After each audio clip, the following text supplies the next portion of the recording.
શું તમે ક્યારે વિચાર્યું છે આપણા શરીરની અંદર એક એવી જગ્યા છે જ્યાં દિવસ-રાત પ્રયોગ ચાલે છે, જ્યાં ગંદકી સાફ થાય છે, જ્યાં જરૂરી રસાયણો બને છે અને મજાની વાત એ છે કે એ માટે કોઈ વૈજ્ઞાનિકે સફેદ એપ્રન પહેરેલો નથી.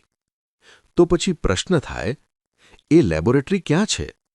જવાબ છે યકૃત, લીવર. હા મિત્રો, યકૃતને જ આપણે માનવ શરીરની લેબોરેટરી કહીએ છીએ.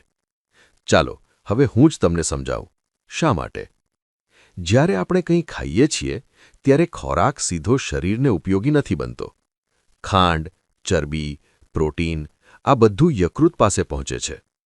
યકૃત શું કરે છે? એ ખોરાક પર રાસાયણિક પ્રક્રિયા કરે છે, ખાંડને ઊર્જામાં બદલે છે, જરૂર પડે ત્યારે એને સંગ્રહે છે અને શરીરને તાકાત આપે છે. આ કામ લેબોરેટરી વગર શક્ય છે? નહીં ને? હવે બીજી વાત, દારૂ, દવાઓ, ઝેરી પદાર્થો આ બધું જો શરીરમાં જ રહી જાય તો શું થાય? ખતરનાક પરિણામ. અહીં યકૃત આગળ આવે છે. યકૃત આ બધાને નિષ્ક્રિય કરે છે, ઝેરી પદાર્થોને નુકસાન વિનાના બનાવે છે અને શરીરની બહાર કાઢવામાં મદદ કરે છે. એટલે જ હું કહું છું, યકૃત એ શરીરની ડિટોક્સ લેબ છે. હવે ચરબીનું પાચન, આ સહેલું કામ નથી. એ માટે યકૃત બનાવે છે પિત્ત, બાઇલ. પિત્ત વગર ચરબી પચતી નથી. લેબોરેટરીમાં જેમ ખાસ દ્રાવણ બને એમ જ યકૃત પિત્ત બનાવે છે. હવે સાંભળો એક વધુ અદ્ભુત કામ.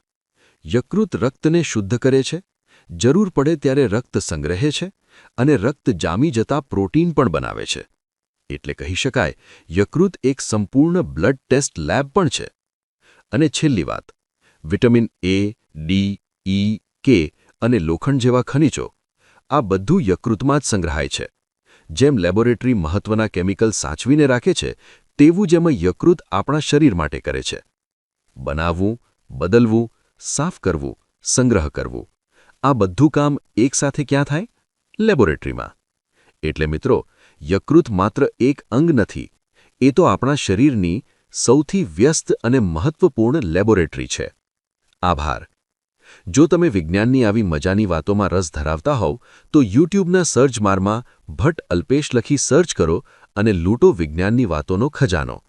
તે આવજો મિત્રો, ફરી મળીશું એક મજાની નવી વાત સાથે.